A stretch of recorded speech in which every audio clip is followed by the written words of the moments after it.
എട്ടാം വിളക്ക് ദിവസം രാത്രി ഗുരുവായൂരിലെത്തുന്ന ഭക്തർക്ക് ഭക്ഷണം നൽകാൻ ദേവസ്വം തയ്യാറാകണമെന്ന് ഗുരുവായൂർ ക്ഷേത്ര പ്രാദേശിക സമിതി പ്രസിഡന്റ് GK പ്രകാശൻ ആവശ്യപ്പെട്ടു. എട്ടാം വിളക്ക് നാളിൽ ഉച്ചയോടെ ഭക്ഷണം നൽകുന്നത് അവസാനിപ്പിക്കലാണ് ഇപ്പോഴത്തെ രീതിയെന്നും അദ്ദേഹം പറഞ്ഞു. GKPS വാർഷിക പൊതുയോഗത്തിൽ അധ്യക്ഷത വഹിച്ച് സംസാരിക്കുകയായിരുന്നു അദ്ദേഹം. എട്ടാം വിളക്ക് ദിവസം രാത്രി ഗുരുവായൂരിലെത്തുന്ന ഭക്തർക്ക് കഴിയാവുന്ന ഭക്ഷണം കൊടുക്കാനുള്ള തീരുമാനം ദേവസ്വത്തിന്റെ ഭാഗത്ത് ഉണ്ടാവണം. അതിനുവേണ്ട സമ്മർദ്ദം കൂടി നമ്മുടെ ജനപ്രതിനിധികൾ.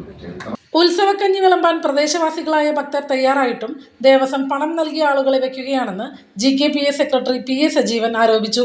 സൗജന്യ സേവനത്തിന് തയ്യാറുള്ള ഭക്തരെ ഒഴിവാക്കി പൈസ നൽകിയ ആളുകളെ വെക്കുന്ന രീതി ഇനിയെങ്കിലും ദേവസ്വം അവസാനിപ്പിക്കണമെന്നും അദ്ദേഹം ആവശ്യപ്പെട്ടു.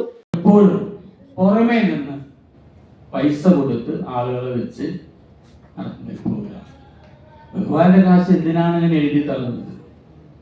ഒരു വയസ്സായവരും ചെറുപ്പക്കാരും 500ഓളം പേര് വരുന്ന യോഗങ്ങളിൽ അവിടെ എടുക്കുന്ന പല തീരുമാനങ്ങളിൽ നമ്മൾ പറയാറുണ്ട്, ഇത് പ്രാദേശികക്കാർ ചെയ്തോളൂ.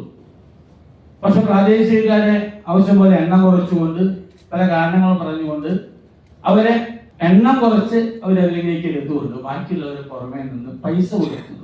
ഇവർ കാലത്ത് 8 മണി മുതൽ വൈകുന്നേരം, അതായത് 4 ആയാലും 5 ആയാലും ആ തീരുന്നത് വരെ ഒരു കൗണ്ടർ വിട്ടുപോകാൻ നമ്മുടെ ആളുകൾ മുഴുവൻ ഒരു പൈസയും ലാഭേച്ഛയില്ലാതെ ഭഗവാന്റെ തൃപ്പാദങ്ങളിൽ പ്രണവം അർപ്പിച്ചുകൊണ്ട് അവർക്ക് വേണ്ടിയാണ് ചെയ്തുകൊണ്ടിരിക്കുന്നത്. വരുന്ന ഭക്തരുടെ ആവശ്യം മനസ്സിലാക്കിക്കൊണ്ട് അവരെ ആതിഥേയരായി ഭക്ത്യാദരപൂർവ്വം അവർ സ്വീകരിച്ചുകൊണ്ടാണ് ഇത് ചെയ്തുകൊണ്ടിരിക്കുന്നത്. അതുകൊണ്ട് ഇനിയെങ്കിലും ദേവസ്വം ആളുകള് പൈസ കൊടുത്ത ആളുകളെ വെച്ച് ഇത്തരം പ്രവർത്തികൾ ഏൽപ്പിക്കരുതെന്ന് ഞങ്ങൾ ഈ ഉദ്യോഗത്തിൽ ആവശ്യപ്പെടുന്നു.